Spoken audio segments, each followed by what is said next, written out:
Hello people, ఇదైతే what I eat in a day అనమాట.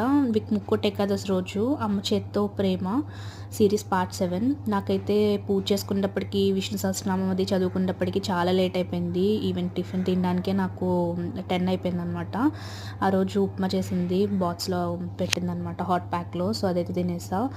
ఆ రోజు మధ్యాహ్నం అయితే చాలా స్పెషల్స్. పొటాటో ఫ్రై, సాంబారు, పప్పు కొబ్బరికాయ, పప్పు టమాటా రెండైతే పక్కన చిన్నమ్మ అండ్ అత్త ఇచ్చారు. రైస్ అండ్ పెరుగు. ఇదైతే మధ్యాహ్నం తినేసాను, అన్నీ వేసుకుని తినేసాను హ్యాపీగా.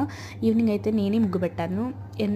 ఎలా ఉందో చెప్పండి. మీలో ఎంతమందికి ధనుర్మాస ముగ్గులు వచ్చో కూడా కామెంట్ చేసేయండి. బాగా పెట్టాను కదా, సో ప్రౌడ్ ఆఫ్ మీ కదా. Thank you. నేనే చెప్పేసుకుంటున్నా థ్యాంక్ యూ కూడా. అండ్ నైట్ అయితే అమ్మ స్పెషల్గా సేమియా అయితే కాసింది. నైట్ టిఫిన్ తిన్నాం అనమాట. సేమియా అయితే చాలా బాగుంది, డ్రై ఫ్రూట్స్ వేసి పెట్టింది. ఇదే మా ఇంటి గుమ్మం. సో అదైతే తాగేసా అంతే. ఇంకా video please subscribe guys for more videos. Thank you, bye.